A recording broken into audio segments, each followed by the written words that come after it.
What if I told you that one of the lost tribes of Israel was hidden in Ethiopia for centuries? Let's uncover the mystery of Beta Israel. Throughout history, there have been tales of the lost tribes of Israel, ancient Jewish communities that seemingly vanished from the pages of history. Among these lost tribes is the tribe of Dan, one of the 12 tribes of Israel, whose disappearance has baffled scholars and intrigued believers for centuries. According to the Bible, the tribe of Dan was originally settled in the northern part of Israel. However, after the death of King Solomon, the kingdom of Israel was torn apart by conflict, leading to the scattering of its people. The Bible tells us in 1 Kings 12 verses 19 to 20 that the kingdom split into two, the northern kingdom of Israel and the southern kingdom of Judah. It is during this period of turmoil that the tribe of Dan seemingly vanished from history, leaving behind only whispers of their fate. But what if they didn't vanish at all? What if they journeyed to a distant land, far from the turmoil of the ancient Middle East? The Bible offers a tantalizing clue in Isaiah 11 verse 11, which mentions Ethiopia, or Cush, as a place where a remnant of the Jewish people may have found refuge. In that day the Lord will reach out his hand a second time to reclaim the surviving remnant of his people from Cush. This verse, combined with other biblical references to Ethiopia, has led some to speculate that the tribe of Dan may have migrated to this distant land, seeking safety and isolation. But how did they get there, and what happened to them afterward? Could they be the ancestors of Beta Israel, the Ethiopian Jews? The story of Beta Israel is filled with mystery, faith, and the incredible will to preserve their heritage. For centuries, they lived in isolation, far removed from the rest of the Jewish world, maintaining a unique blend of Jewish and Ethiopian traditions. But their existence raises a profound question. Could Beta Israel be the descendants of the lost tribe of Dan, preserving their Jewish identity in the remote highlands of Ethiopia? To unravel this mystery, we need to travel back to the 9th century, when a Jewish traveler named Eldad Hadani emerged with a story that has puzzled scholars and captivated the imagination of many. Eldad claimed to be a descendant of the tribe of Dan, one of the northern tribes of Israel that supposedly migrated to Cush, an ancient kingdom in what is now Ethiopia and Sudan, to escape the chaos following King Solomon's death. Eldad's tale spoke of a group of Israelites who found refuge in this distant land, far from the reaches of the known world. According to him, these tribes, including the tribe of Dan, settled in Ethiopia, living in isolation to preserve their customs and religious practices, untouched by the conflicts and changes that swept across the Jewish world. Eldad's account, though met with skepticism, sparked hope among many Jews. Could it be that a lost tribe had survived in such a remote place, maintaining their traditions across the centuries? Imagine the excitement and disbelief that rippled through Jewish communities when Eldad's story spread. The idea that a tribe had remained faithful to Jewish customs in a far-off land was both thrilling and almost unbelievable. But the existence of Beta Israel, also known as the Ethiopian Jews, suggested there might be some truth to this tale. For generations, Beta Israel lived in Ethiopia, a land mentioned in the Bible itself. Is it possible they are indeed connected to the ancient Israelites, perhaps even the tribe of Dan? They practiced a unique form of Judaism that closely followed the Torah but also incorporated Ethiopian customs. Their religious texts, called the Borid, were written in Guizi, an ancient Ethiopian language. Their observance of the Sabbath, dietary laws, and rituals showed a deep commitment to their Jewish roots, much like the commandments in Deuteronomy 6 verses 6 to 9, which instruct Jews to keep God's laws close to their hearts. However, their practices were distinct enough to make other Jewish communities question their authenticity. Their synagogues, known as masjid, resembled Ethiopian Christian churches more than traditional Jewish ones. The uniqueness of their rituals and liturgy, adapted to the local Ethiopian culture, led some to wonder if they were still authentically Jewish or if they had become something entirely different over time. Despite these doubts, Beta Israel held firmly to their faith and traditions, even when faced with persecution and discrimination. They were often labeled falasha, meaning exiles or outsiders, and were isolated not only geographically but also culturally and religiously. Yet, they continued to see themselves as part of the Jewish people, clinging to a heritage that might just connect them to the ancient tribe of Dan.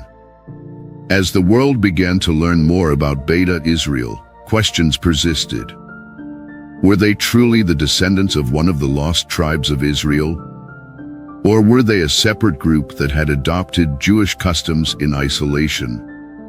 The debate continued, but one thing was certain: Beta Israel's story was far from ordinary, and their connection to the tribe of Dan added a layer of mystery that fascinated Jews and scholars alike. As the 20th century unfolded, global communication improved, and stories of the Ethiopian Jews, Beta Israel, began to spread more widely. The Jewish world was abuzz with curiosity, hope, and skepticism. Could these people, isolated in the highlands of Ethiopia for so long, truly be part of the Jewish family? The debate over their Jewishness intensified, with some rabbis questioning their lineage and unique practices. Yet, Beta Israel remained steadfast, determined to prove their heritage. Their determination paid off. After years of perseverance and dialogue, Beta Israel gained recognition under the law of return, which allowed Jews to immigrate to Israel. This was a turning point, a moment of both relief and triumph for a community that had long been seen as outsiders. But this was just the beginning of a new chapter in their story. In the late 20th century, Ethiopia was engulfed in famine and civil war, creating a dire situation for Beta Israel. In response, the Israeli government and Jewish organizations launched a daring rescue mission known as Operation Moses in 1984. Thousands of Ethiopian Jews were airlifted to Israel in a covert operation that was fraught with peril. Many lives were lost during this treacherous journey, but it represented a dream fulfilled, the return to their ancestral homeland, echoing the prophecy from Isaiah 43 verses 5 to 6. I will bring your children from the east and gather you from the west. But the story didn't end there. In 1991, the situation in Ethiopia deteriorated further, prompting another rescue operation, Operation Solomon. This time, over 14,000 Beta Israel were brought to Israel in less than 36 hours in a remarkable and swift airlift. It was a moment of triumph and joy, but also the start of a challenging new journey. The Ethiopian Jews, who had preserved their traditions in isolation for centuries, now faced the task of integrating into a modern, bustling Israeli society, vastly different from their rural Ethiopian homes. Imagine the mix of emotions they must have felt: joy at reaching the promised land, yet uncertainty about their place in this new world. While they had made it to Israel, they still faced numerous challenges. Many Israelis, unfamiliar with Beta Israel's history and customs, questioned their Jewishness and treated them as outsiders. Despite the obstacles, Beta Israel demonstrated resilience. They drew strength from their shared experiences and deep-rooted faith, which had carried them through centuries of isolation and adversity. They began to form vibrant communities, build synagogues that reflected their unique traditions, and establish cultural centers to preserve their heritage. Slowly but surely, they started to share their music, dance, art, and religious practices with the wider Israeli society, enriching the cultural fabric of their new home. In recent years, genetic studies have added a scientific dimension to the understanding of Beta Israel's origins, suggesting a connection to other Jewish populations. This research provided a sense of validation, reinforcing the idea that Beta Israel could indeed be part of the ancient Jewish family. For a community that had been questioned and doubted for so long, these findings brought pride and affirmation, linking them to their ancient roots. But the story of Beta Israel is far from over. It is a living narrative that continues to unfold. Today, Beta Israel navigate their dual identity as both Ethiopians and Jews, striving to preserve their unique cultural heritage while integrating into Israeli society. This process is ongoing, and they still face struggles, particularly around issues of racism and discrimination. Yet, their journey is also filled with hope and resilience, as they continue to build their place within the broader Jewish community and the world at large. The story of Beta Israel challenges us to think about what it means to belong, to be part of a community, and to maintain one's identity against all odds. It is a powerful testament to faith, resilience, and the enduring power of tradition. As we reflect on their journey from isolation to recognition, from Ethiopia to Israel, we are reminded that identity is not static but a living, evolving journey shaped by history, culture, and faith.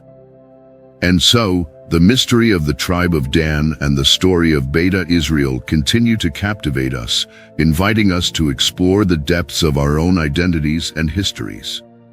What lessons can we learn from their journey? How can we apply these lessons to our own lives? As we conclude this fascinating exploration, one thing is clear: the tale of Beta Israel is not just about the past, it is a living story that resonates today, reminding us of the power of identity, tradition, and faith. Thank you for joining us on this fascinating journey.